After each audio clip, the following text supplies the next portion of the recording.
Welcome to this episode of It's Not You, but Sometimes It Is, the podcast featuring real talk with real leaders overcoming the real crap we have faced on our paths to the C-suite. Today's episode, I had the pleasure to talk with Leslie Quintanar, the COO of Oxford Health Group. And she really dives deep into her incredible experiences in senior living across nonprofit, for-profit sectors, and just shares an incredible wealth of wisdom and was really authentic and vulnerable. I got so much from this conversation, and I know you will love it as well. Enjoy.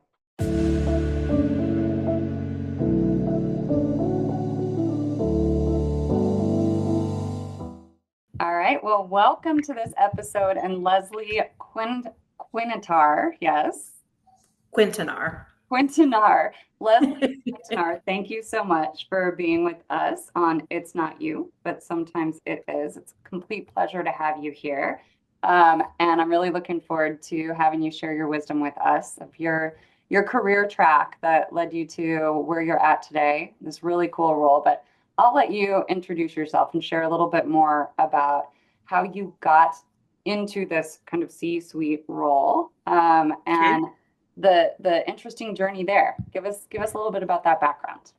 Okay. So when I tell the story, I always back way up because I think it's really important to start from the very, very beginning. And so I always talk about my mom and the influence that she had on me and eventually leading me to get into the senior living industry, which is where I am now.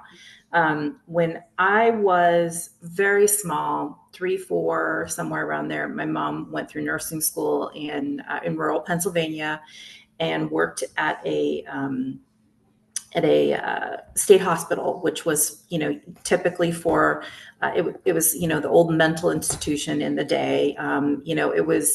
There were a lot of people that were there that really didn't belong there, but they didn't really have senior living at that time. And so it really was kind of a congregate setting for people that sometimes they didn't have another place to be. And so my mom worked there. It was her first nursing job.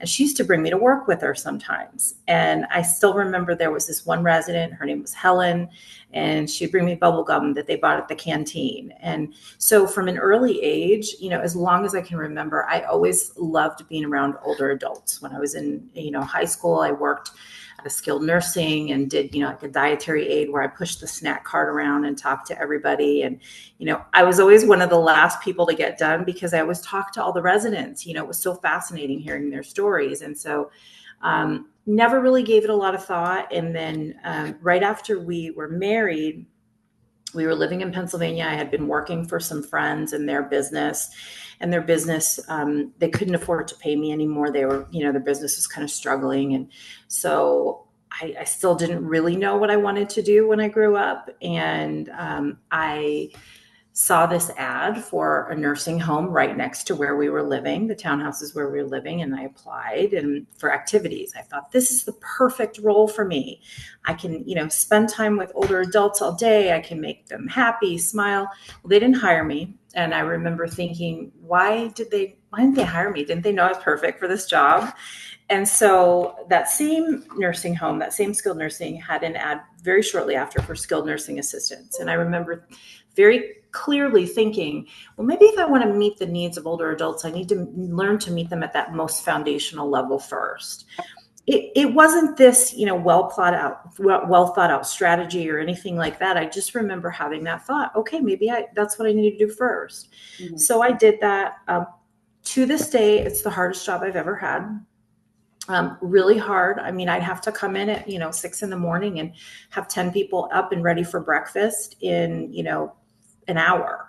So you do the math, you think about how much quality time that is that you're actually spending with those people and how much time you actually have to really engage with them. And it was really hard. And shortly thereafter, I was there probably about 6 months. My husband and I moved back to California. I'm from Pennsylvania. He's from California. And we moved back there. And after we were back there, I applied for an activities position at this beautiful, great community right on the beach in Southern California. And they hired me. And so it began. So they hired me. I was a part-time activities assistant. Then I was promoted to the director. Then I was promoted to resident relations, which was sort of like the catch-all. Essentially, it was, if there's a problem, we're going to give it to you. And so I solved every problem from, it's been 4 years and their carpet needs to be replaced to, I had a resident one time call me and she was screaming at me and telling me, the walls are shaking. There's something happening in my apartment. Turns out she had extremely high blood pressure, and that was what she was experiencing. So I was a catch-all for all of it. I always say that was such good training for me because I learned how to handle everything. And then we then moved back to Pennsylvania for a short time. And that's another story. But when we moved back to Pennsylvania, I actually then had the opportunity to become an executive director over a senior living community. And that was my first experience. And then we moved I was there for a few years, had 2 more children. We had adopted our first son, and then we decided we're going back to California again. And then we, stayed for a while that time. And when we were there, I became a director and then, continued that path at leading communities when I was back in California. I did that for probably about 7 years and then was promoted to a regional role and then continued through the regional and then VP roles. And then about 1.5 years, I was recruited to this role as a COO of this company. And they're a relatively new company. And they've been around for a bit, but they have a couple different entities. They've got home health and hospice, and they also have recuperative care, which is actually working with homeless people and helping to rehab them and get them stable after a hospital stay. And then they have the senior living portion of the company, which is what I oversee. And a friend of mine that I had been a former coworker, she managed all their social media accounts at my previous company. She went to go work for them.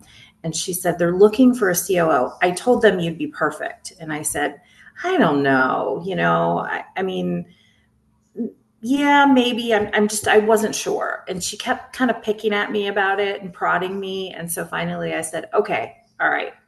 And so I met with them and talked with them and then ended up taking the job. And so I've been there about 15 months. I keep thinking about what you said when we initially talked about it's been a great experience, first of all, but it has been a lot like flying the plane, while you're building it.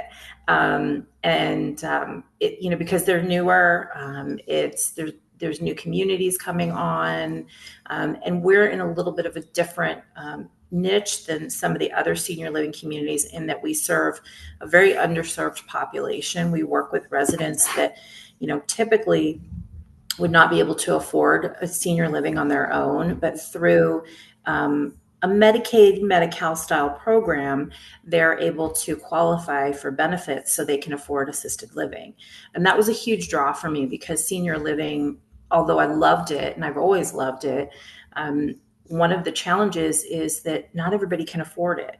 Skilled nursing, a lot of times you've got Medicare that pays for short-term stays and you have Medicaid, but Medicaid is kind of the bottom of the barrel when you can't afford anything else and you go to a nursing home, and a lot of times they're not really great ones. Mm-hmm. So that was really attractive to me because it really fit with kind of my, my mission of, doing good in the senior living world. And so that was a big draw to me. It was also a draw to me to be able to go to a place where, as the COO, I could really create the culture. I could really, really see things flourish, and I could help be a catalyst for that. I was able to do that in my previous companies, but it was a different level of responsibility and influence. Right. And so this was really exciting. And so that's really been the journey so far in these 15 months.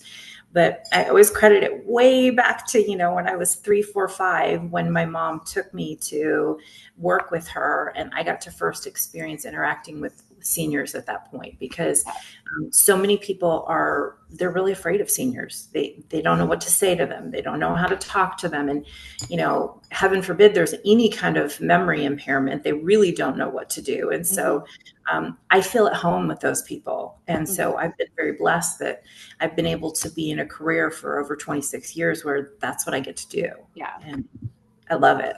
Yeah. Yeah. So you clearly have a passion for the mission, the work, the whole Yes. sector. And Absolutely. I'm curious, you obviously have a huge emphasis on culture. You wanted to get yourself in a situation where you had ultimate influence over the culture. But let's back up to like, can you tell me about was there some sort of like incident or challenge that you went through that made you really value culture? Because usually people learn to value culture the hard way by Yes. realizing that they don't have the culture that they need through some sort of challenge that they experienced. You know, I really, again, I've been very blessed in my career in that, I've had some direct supervisors who weren't fantastic leaders. I learned a lot from them, but I've been very blessed in the fact that I've had some really amazing leaders, some great mentors, people who really kind of took me under their wing. And so I saw what good culture was like early in my career and the benefits and the fruit of that. But I didn't really know how to put a name to it at that point. I just knew, gosh, we have a really good team and, we work really well together. I had no idea that you had to be so intentional, because it was early on in my career. And then when I was running a standalone community in Southern California, one of the things that they did with their new leaders is they had an executive coach who would come in, and she did leadership training with all their new leaders. And so that was, 10, 15 years ago. I still keep in touch with her to this day. Her name's Jen Shirkani. She's with the Penumbra Group. Amazing. And one of the things she focuses on is EQ. And she did, we did 360, assessments, and I learned how people viewed me, which was very different than how I viewed myself. It was really eye-opening. I learned more about my style, and then I learned about the fruit of having really good EQ in the workplace and how that is really the cornerstone of building great culture. And once I learned that there was no going back for me. I realized this is amazing. And then I went to, and then the company where I worked after that, they also had a really good emphasis on leadership training and equipping people to really learn how to flex to one another. And so I learned so much through those experiences. And I really, I try to take it with me wherever I go because it's invaluable and it never goes out of style. It's never, it's not the new fad in leadership or training or management. It really is a foundation. And if you don't have that, you're not going to be successful. Right. And I think the work culture now is starting to value it a lot more. Yes, I think from undervaluing it for so long and realizing the problems that were caused. So can you tell us about something really difficult that you've had, a difficult situation, how you overcame it, and how EQ and or culture really allowed you to overcome a difficult situation in the workplace or in your leadership? Well, I think I can probably give you two examples. The first one is when I had very low EQ before I kind of figured out what it was and how to use it to my benefit. And that was when I was in my first executive director role in a building. And it was a very small building, did really well. We had great occupancy. But I had an employee who was, sometimes we call them the onboard terrorist in some of those toxic culture situations. And I didn't know it. I didn't know that she wanted to be the leader in the building. I didn't know that we would go from our morning meeting and she would go back to her staff and tell them the exact opposite. And I started noticing, gosh, people aren't very nice sometimes to me at work. And what's going on? I haven't changed my approach. Did something happen? Are they okay? And it really was a painful, painful experience. And I just felt blindsided. Yeah. I didn't know what to do. And I did not at that point have the emotional intelligence to know how to effectively handle it. Yeah. I felt so sabotaged. I felt so betrayed. I was nice. Why didn't she like me? I could not get past that. And so I think that was really, really tough for me. But as I've been able to look at it, years gone by now, I know I would handle it 100% differently now. Yeah. But there was so much fear. There was so much, just, hurt and feeling like, why is this happening? Don't we all just want to get along and help people? So that's, I think, the first, because that was really a milestone in my career, because I really learned a lot from that. And especially from hindsight going, okay, this is how I shouldn't have reacted. But then, then learning from developing good EQ and learning the tools that, what should happen.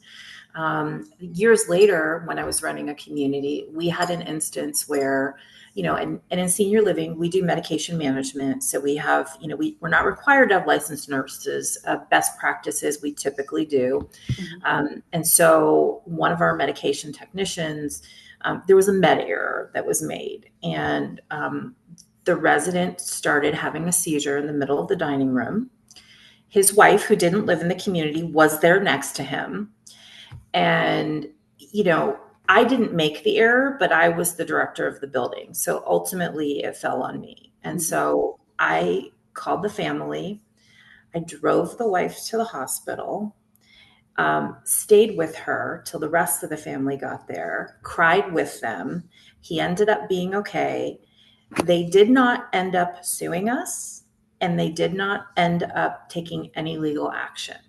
They didn't move him out. He continued to live in the community, which is remarkable because, first of all, it was California, and everybody's litigious in California. I mean, you blink wrong and somebody says, I'm going to sue you for that. It is that climate. And so, and I remember my boss at the time saying to me, you really did a great job with this, because most people, by not facing it head on and not being honest and not communicating, they would avoid it because they're fearful what's going to happen. And that's how we end up in lawsuits. And he said, but you were honest, and I sat with them while they cried, and I cried with them, and they knew I was invested. And it was really difficult, and everything in me wanted to go, okay, I don't want to deal with this. This isn't my fault, but it was my fault because I was the leader of the community and I had to take that. But that, had I not had some more experience and training in emotional intelligence and how to handle those tough situations, there's no way I would have handled that the way that, with the outcome that we had. I mean, the family even sent me Christmas cards for a couple of years after that. It was amazing. So I think those are two pretty extreme examples. Yeah. So you mentioned earlier, Leslie, about how you've learned a lot from the leaders you've had, and some of them have not been the greatest leaders and bosses. I think we've all learned from those, frankly, bad bosses. So can you give me an example of what you've learned from a bad boss that you took forward that you didn't want to do? Like some of those lessons of, I don't want to lead like that you've carried forward and done the opposite. So, that same first community where I had some really toxic employees, I also had a boss who did not really support me. I found out later that that one toxic employee in particular was going around me to him and complaining about me. Not once did he ever mention it to me.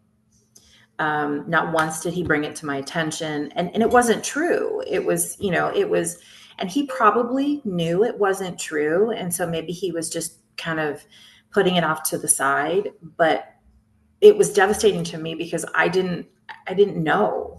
And so I had no wherewithal to know how to defend myself or shore up, the resources that I could to make the situation better, because he wasn't even communicating with me about it. And I ended up leaving that job a couple months later because I just went, it's not worth it.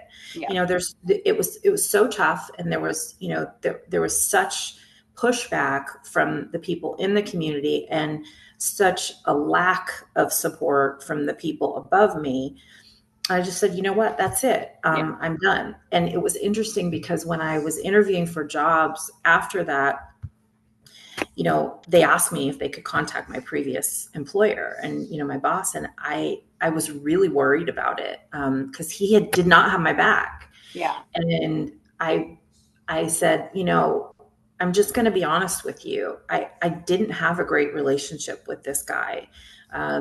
I don't know what he's going to say, but I want to be honest with you that you might not hear, a glowing review. And he gave me a good review, which was amazing because you never would have known it by the way he supported me and managed me, because it was just so ineffective. Yeah. And so I took from that, like if there's something going on behind the scenes, if there's something like that, because there are always those people in organizations who kind of want to sabotage and undermine. And, first of all, you have to root it out and change it because it really does have a negative impact on culture. But second of all, you have to have your employees' backs, and you have to assume the best about your employees until they show you otherwise. Yeah. Yeah. So that was a big one. I think that's such a huge mistake with leaders who have, frankly, lower social skill. And so they Yes. avoid confrontation and they justify hanging you out to dry. He hung you out to dry. He knew that there was danger and people were pitting against you and being toxic, and he didn't really know how to handle it. So he justified not addressing it. Yeah. Right. And I see that happen, when I coach and work with leaders, I see them start to justify avoiding things and I jump on it. Like, no, we got to be proactive about things. You can't be reactive in your leadership. When you see something that's dangerous or unhealthy, you get on it. And here's tools and skills to do that so that you have the confidence to do it. Yeah. That was a big lesson for me. That was a big one. And so I carry that with me and very much make an intentional effort not to do that with my employees and to be honest with them. Yeah. Yeah. So on this topic of bad bosses, what do you think makes a bad boss, and are they fixable? I think everyone's fixable if they have a growth mindset. Okay. I do, not fixable in the sense that they can be a better leader. So I don't think that, it's that they can't do it. I think that sometimes it comes from just a lack of understanding and knowledge. They just don't know. Maybe no one has taken the time to come alongside them and teach those things. Yeah. And I think that's a big piece of it is I will be patient with people if I believe they genuinely don't know. If nobody's told them or shown them or modeled that behavior for them, I think it's really fair and important for that employee to have that opportunity to do that. If they continue not to grow and continue to just want to do their own thing after that, and there is no change, then I think you have to say, maybe this person isn't going to be a leader. They're not going to change. They don't want to change. I mean, there has to be that desire to want to change. And I think that's the key. Yeah. So, you talked about where you were lacking in some of those EQ skills, before. And I always talk about how sometimes I've been my own worst enemy, looking back in hindsight, right? So can you share with us a key learning that you've had where you realized that in an adverse situation, a challenge you had, that you were really battling yourself, an old mindset, an approach, a personality trait? What was the battle, and what did you learn and carry forward from that experience?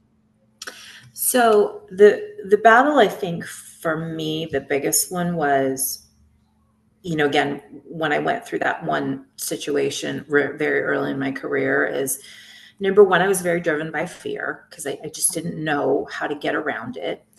And as I learned more about myself, about my communication style, I learned, most of us have a backup bad behavior.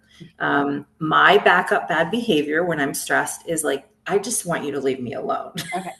I'm going to hide. I'm going to close the door to my office. Like, I just need you to leave me alone because, I'm a little bit more introverted. I can be extroverted, but, I need that time away to recharge, reset, think through situations. And so what I learned and what I found from that though was that it was not helpful for my team or for those that I was supposed to be supporting because, you know, I didn't want to say to them, gee, I'm really struggling.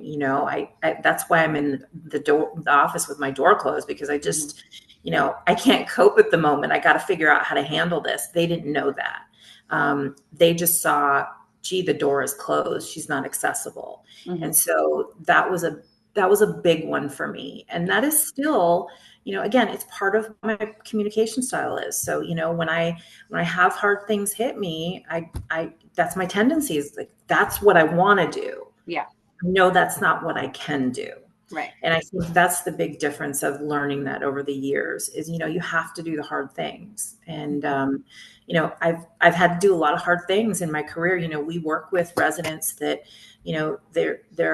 they have dementia and families don't understand what they're going through. And families are yelling at us because they're trying to deal with the grief and, go through the grieving process of having to put their loved one somewhere because they can't care for them, so they take it out on us. And then you have, there's so many different things and you have to really learn how to be able to nip things, initially and address them, because if you don't, it gets worse and you don't end up resolving it. Yeah. Yeah. It's like that way with clients, with other leaders, with our team members, with colleagues, right? Like catch it early, especially in an environment like yours, where it's just going to be inherently prickly and difficult and a little chaotic, right? Correct. So Leslie, if you could go back in time and talk to yourself 10 or 15 years ago, what is the advice that you would give the 10 or 15 years younger you? I think I would say, don't take it so personally. Don't take things so personally. That was my first experience. That first building I ran was my first experience really being like the mini CEO of that community. And I took everything personally. And I didn't realize that sometimes people just don't like you just because you're the boss. Yeah. Like it has nothing to do with you as a person. Mm-hmm. Sometimes they're inherently skeptical because you're their leader and you're the new person that's going to tell them what to do. They're afraid to get to know you. I mean, there's so many different barriers. And so I think that's what I would do is, tell my younger self, don't worry so much and don't take it so personally. And I think that's helped me as I've learned how to do that, so that when I come into new situations, I always focus on building rapport with people first. I think that's the most important thing, because especially in the industry in which I work, I'm going to ask people to do hard things sometimes.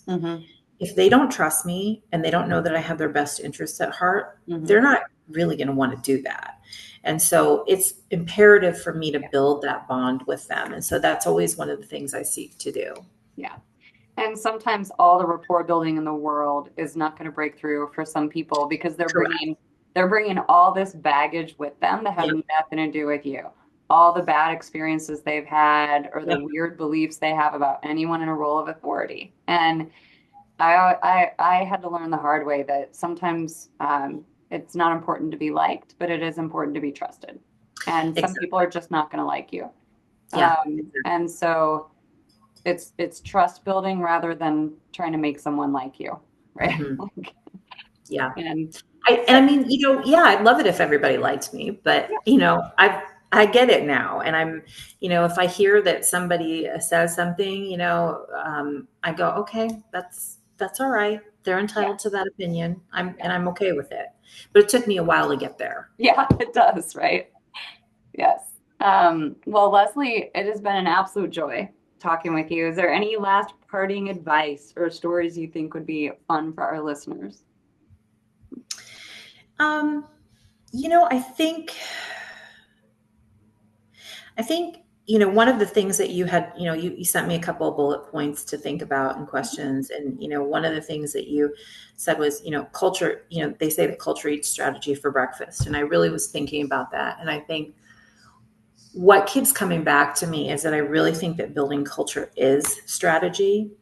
It really is, because when you are very clear about the importance of building good, healthy, robust culture in your organizations, that is the strategy that's going to make you successful.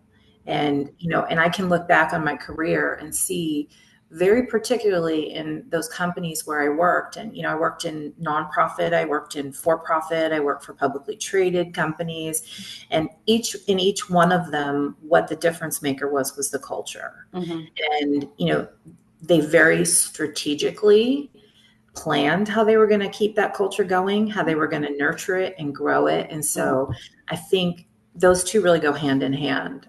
They're definitely not separate. They're very, very much a couple. Yeah. Nice. And I can tell that in your COO role, you are excited to shape that culture for Oxford Health Yes. Group, and they're lucky to have you. So thank you so much. Thank you again for coming and sharing all these cool nuggets of wisdom, and for your authenticity, Leslie. Thank you. Thank you so much.